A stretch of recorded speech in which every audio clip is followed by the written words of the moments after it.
relación con Estados Unidos, a expulsar por ejemplo, a la Oxy, una petrolera, o expulsar a esta petrolera argentina, o a un montón de... también haber conseguido expulsar a la base norteamericana de Manta, o sea, un montón de cosas que se consiguen. Lo importante no es ese presidente que se cae o esa empresa que se expulsa, sino el cambio de mentalidad, el sentido común de la gente, que hace que si un presidente quiere llegar al poder ya no puede mantenerse con el mismo discurso. Si antes un presidente solo podía llegar al poder porque, digamos, siendo obediente a las directrices del FMI o el Banco Mundial, después del estallido un presidente solo puede llegar al poder o mantenerse en él haciendo caso a un discurso que ha cambiado. O sea, uno puede decir, bueno, solo el discurso, pero luego hacen lo que quieren. Pero ya el discurso ya es algo importante y ya hay algo que ha cambiado, ¿no? Hay Gustavo Esteva, que es un analista mexicano, nos decía una frase que es muy bonita, que la voy a leer, que dice: la Revolución Francesa no empieza con la toma de la Bastilla, sino cuando la gente se da cuenta de que el rey no tiene nada que ver con Dios. O sea, que las transformaciones más profundas y más duraderas se dan en el sentido común de las sociedades. Y eso es algo que ya estamos viendo aquí en España. Por ejemplo, con el movimiento de la plataforma de afectados por la hipoteca, con los desahucios paralizados, incluso ocupaciones de bloques vacíos que son de los bancos, y todo esto se está poniendo en cuestión, y que la sociedad lo acepte, que se esté poniendo en cuestión una de las bases fundamentales del capitalismo, que es que el derecho a la propiedad es más importante que cualquier otro derecho. Y estas son las principales ideas del libro, que la gente común, que los movimientos, lo que sale de abajo, todo eso que huye de abajo, es la que realiza las principales transformaciones, que es un motor de la historia. En que se puede. Y con esto hemos terminado, así que...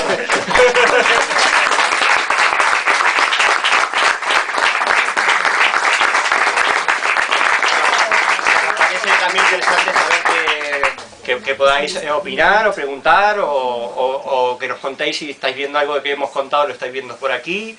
Voy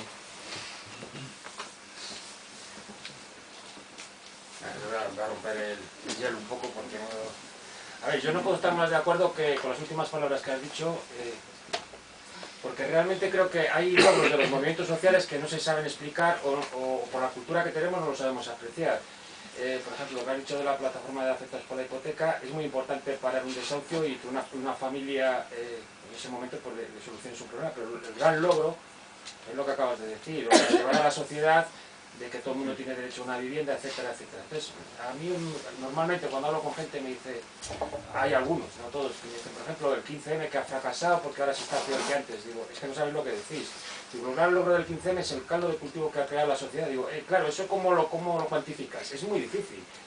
Pero seguramente cuando pase, bueno, hablo del 15M, pero porque esto por supuesto todos los movimientos sociales que están trabajando.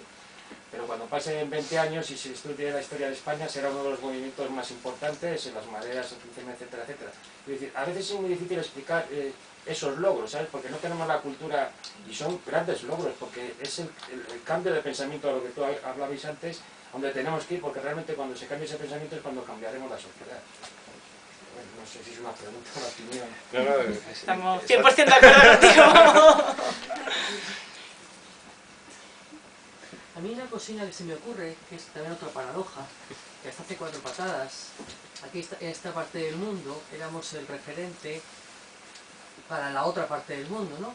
Y ahora curiosamente, ahora nos toca vivir nosotros, en el primer mundo, lo que el llamado países subdesarrollados o de desarrollo o como les queramos llamar, se les impuso hace mucho tiempo en la política, ¿no? Entonces, a mí me parece que sería un poco de inteligencia, por nuestra parte, sí que también consideramos algo de inteligencia, el mirar, porque ellos llevan un recorrido mucho más amplio que nosotros, en todo el tema de lo que son las políticas del Fondo Monetario, los ajustes estructurales, los movimientos políticos, los movimientos de base, las organizaciones de mujeres, comunales, las ollas comunales, todo ese montón de experiencias que hay en América Latina, que si es bien es cierto, también es verdad, para no caer tampoco en la utopía maravillosa, después de las grandes, de las guerras hubo elecciones, e incluso en el caso que ganasen en algún momento partidos de la izquierda, las cosas tampoco ha habido unos cambios muy significativos, pero sí hay un recorrido que enseña, ¿no?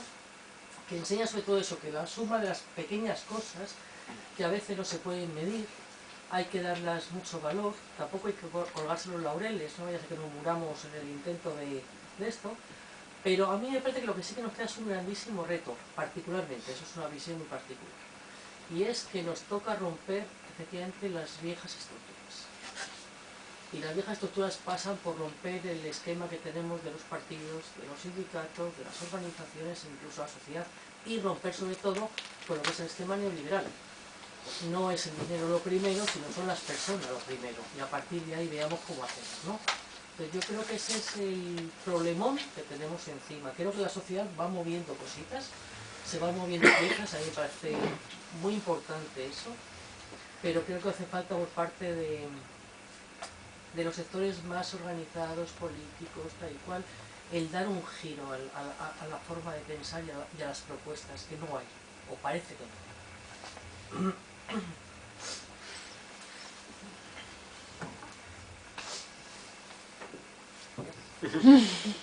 No sé si... O sea, que en realidad nosotros hemos hablado un montón. O sea, que... Podemos seguir, pero... que no sé si... Muy interesante escuchar. Claro, seguro que vosotros tenéis un montón de cosas que comentar a lo que acaba de decir esta compañera, o contarnos alguna experiencia de por estas tierras, que ya nos han dicho que hay efervescencia. Sí, tenemos un ascensor por ahí con él. Tenéis un ascensor, ¿no?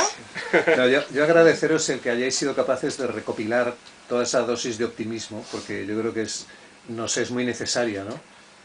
Ver que hay cosas que se han hecho, que se pueden hacer y que se van a seguir haciendo y que a veces no les damos importancia, ¿no? Y me parece muy importante el haberlas podido recuperar y haberlas visto de primera mano, además muchas de ellas que habéis tenido esa suerte, ¿no? A mí en todo eso también me preocupa el precio que tiene todo eso, ¿no? Vosotros que habéis dado un repaso de norte a sur de todo un continente, de la misma manera que sí que habéis visto que hay cosas comunes en el germen, en los colectivos y demás, no sé si hay también un precio común que hay que pagar por todo eso. ¿Cuál es? ¿Y cuál es lo que os ha parecido más significativo, o más duro, o más agradable? Pero ¿cuál es el precio que hay que pagar por todo eso, ¿no? Bueno, pero antes leí la lista de presidentes, ahora voy a decir el precio de cada uno. ¿En serio? Mira, en 1997, que cae Abdalá Bucaram en Ecuador, no hubo muertos, pero el presidente que siguió luego fue un presidente neoliberal y estaban ahí los indígenas ahí que habían tumbado al presidente y se tuvieron que ir a sus casas sin nada, digamos. O sea, que habían tumbado a un presidente, pero quien subió fue el vicepresidente. En 2000, Yamil Maguad también en Ecuador, lo mismo. Tumbaron un presidente, incluso el movimiento indígena llega a tomar el poder en un triunvirato, es un triunvirato entre 3 personas, y luego resulta que es un desastre, queda deslegitimado La 13-14. y le cuesta muchísimo recuperar ¿cómo se llama? La legitimidad que había ganado en toda la década anterior. En el 2001, en Fernández Rúa, en Argentina, murieron 39 personas. ¿Sabes? En 2003, Gonzalo Sánchez de Lozada en Bolivia, murieron 69 personas. Y bueno, luego en las otras de 2005, bueno, en Lucio Gutiérrez en 2005 murió una persona, un fotógrafo. O sea que es una cuestión que hay que preguntarse, o sea, hasta qué punto vale o no vale la pena. O sea, nosotros yo creo que no entramos tanto en si haber tumbado a ese presidente con un costo de 69 personas vale o no la pena, pues probablemente no lo haya valido, ¿no? ¿Cuánto vale una vida, una sola? Eso no, lo que nosotros más o menos queremos contar con el libro es que todas esas movilizaciones van cambiando las sociedades. O sea, que en la historia no se escribe, digamos, en las grandes alamedas, en los grandes desfiles o en las grandes fechas patrias, sino que hay una historia de por debajo que alguien nos decía que el temblor siempre viene de abajo. O sea, que hablaba de que los movimientos funcionan un poco como terremotos, ¿no? Como terremotos que vienen de abajo y que van como cambiando las configuraciones de las sociedades, ¿no? O sea que si esas luchas valen o no la pena, yo no sé si no es entrar un poco en categorías, no sé si morales, o sea, y tal vez sí hay que tenerlas en cuenta, pero no sé si... Pero también es cierto que cuando nos hemos encontrado con ejemplos muy dramáticos, por ejemplo, yo ahora mismo pienso en Aida Quilcue, mujer indígena del sur